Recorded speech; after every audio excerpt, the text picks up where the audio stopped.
الحمدللہ وکفى والسلام علی عباده الذین اصطفى قال اللہ تعالی فی کلامہ المجید والفرقان الحمید ومن یقرض اللہ قرضا حسنا فیضاعف له الحسنات وقال قال رسول اللہ صلی اللہ علیہ وسلم من یرد اللہ به خیرا یفقهه فی الدین او کما قال علیہ الصلوۃ والسلام।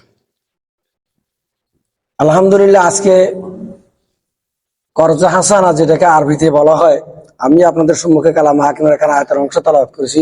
ওই আয়াতটা কর্জ হাসানা সম্পর্কে। কর্জ হাসানা হলো একে অপরকে ধার দেওয়া, সুদবিহীন, এক কথায় ইন্টারেস্টবিহীন, লাভবিহীন। কিন্তু এর মধ্যে আমরা বাঙালি জাতিরা পৃথিবীর সবচেয়ে বেশি নিচে, এবং আমরা বাঙালি জাতিরা এই ব্যাপারে একেবারেই উদাহরণ দিলে মনে অনেকের কষ্ট যাবে, নিম্নমানের। কর্জ হাসানা তো জোরের কথা, কেউ কার থেকে এমনি বিপদে পড়ি হাওলাত নিলে একটু যেটা বলছেন এটাও দিতে চায় না। আর বিশেষ করে যারা সমাজে বিত্তশালী, অবস্থাশালী অথবা কোনো কারণে প্রভাবশালী, তারা যদি একবার কোথায় থেকে কিছু নেয় ওখান থেকে আর দেওয়ার মানুষ আরেকখান থেকে যাওয়ার অনেক দোকানদারও বলছে। একদিন খাতা খুলে দেখাইছে এক দোকানদারে, এটা হলো কি, আমরা নিয়ে এখান থেকে একজন আমার সামনে একজনে খুঁজে দিয়ে মারি, এই কথা হাঁটতেছে, মানে খাড়াই কয় না। রাসূল সাল্লাল্লাহু আলাইহি সাল্লাম কোন লোক দানাদার থাকলে, ঋণ থাকলে তার জানাজা পড়াইতেন না। এটা আমি গত 3 সপ্তাহ আগে নিজে রিসার্চ করে বুখারী শরীফের 442 নম্বর হাদিস কোট করছি।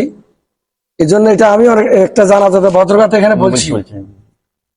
উনি কোন লোক ঋণ থাকলে জানাজা পড়তেন না, এই জন্য সাহাবা কেরামদের দিয়ে পড়াইতেন। এটা একটা এত মারাত্মক শিক্ষা দিচ্ছেন যে ঋণ রাখি যদি কোনো মানুষ মারা যায়, সে যদি আকাশ ছোঁয়া নেকি নিয়ে যায়, জান্নাত তার নসিব হবে না। কথা বুঝেছেন? এত মারাত্মক জিনিস, কারণ এটা হক কলে বাদ, বান্দার হক। বান্দার হক আল্লাহ মাফ করে না, রাসূল বলছে এটা আমি নবী সুপারিশ করি, মাফ করার আমার কোনো অধিকার নাই। তো কর্জ হাসানার নিয়ম হলো, আপনাকে এমনিতে ধার দিলে নিলে নিয়ম হলো, একটা লোককে ধার দিলে আমরা কবে দিবেন ভাই? 1 মাস পরে দিব। 1 মাস পরে সে যদি খোদা না খাস কোনো কারণে না দিতে পারে, আসি এর কাছে বলবো, ভাই আমি তো আপনার থেকে এই তারিখে আপনার ঋণটা দেওয়ার জন্য নিছিলাম, আমি তো এখন পাইতেছি না, আপনি যদি আমাকে মেহেরবানি করি আগে 1 মাস সময় দিয়েছিলাম, আমার যদি 15 দিন সময় দেন, 1 সপ্তাহ সময় দেন, 10 দিন সময় দেন।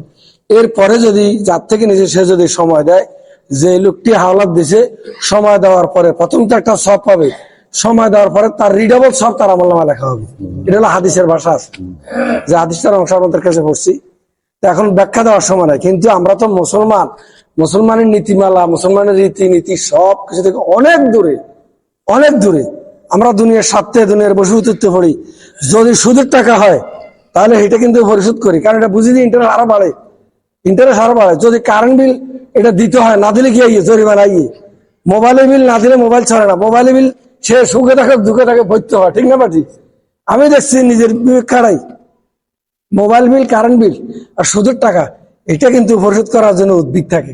কিন্তু এই তিনটার মধ্যে কি আছে? লস আছে, ঠিক না? ঠিক। দুনিয়ার মধ্যে যে কারণে যে কাজে লস নাই, এটা যত সওয়াবের কাজ হোক সেটা আমি করি না। আল্লাহ জানা আমাদেরকে যুবকেরা একটা উদ্যোগ নিয়েছে কর্জ হাসানা দেওয়ার জন্য। কর্জ হাসানা করে বহু লোক একবারে মাটির সাথে মিশে গেছে। এরকম আমি জড়িত ছিলাম এক কাজে, আজ থেকে 30 বছর আগে মারা দেওয়ার ওয়াসাবের লাগে।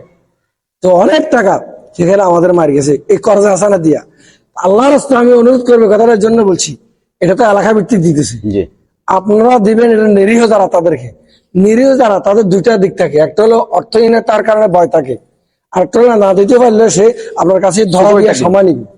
যারা বিত্তশালী, যারা ক্ষমতাশালী, যারা প্রভাবশালী, এরা নিলে কিন্তু এটা আপনারা পাইবেন না, এটা পরিষ্কার। কেউ আরো ভালো জানে খারাপ জানে, আমি সরাসরি বলছি, কারণ আমি দিতেন না, হাইলে নিব কেন চাই, ঠিক না? ঠিক।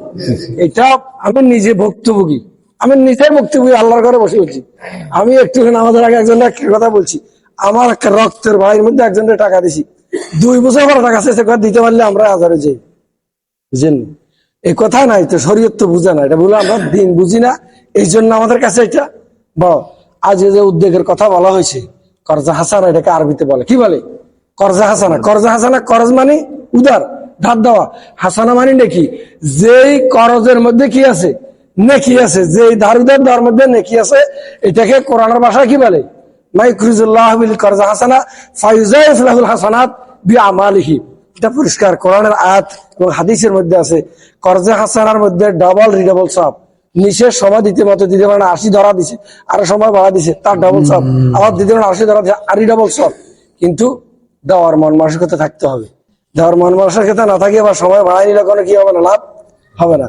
এই জন্য আমরা ইসলাম থেকে, শরীয়ত থেকে, শরীয়তের হুকুম থেকে অনেক দূরে। আল্লাহ পাক যেন যারা এই কাজ করতেছে তাদেরকে যেন এখন ইস্তেমাজ, আমার বিদেশ থেকেও ফোন দিছে যে হুজুর আমরা একটা ইয়ে করতেছি, আমাদের ওই বেড়ার ফারুকও ফোন দিছে, তারপরে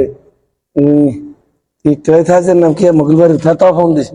আমি বলছি না, কাজ তো ভালো, আর এলাকার মধ্যে যারা করবে তারা কনিষ্ঠার সহিত যাতে সেবা দিতে পারে, আমরা যারা গরিব যারা আছে তারা যেন সেবা পাইতে পারে। সবাই মন মানসিকতা নেই, লেনদেন দেনেওয়ালা নেওয়ালা উভয়ের যেন আল্লাহ পাক দ্বীনের জন্য কবুল করে, শরীয়ত মোতাবেক যেন কাজ করার তৌফিক দান করেন। আমার তৌফিক ইল্লা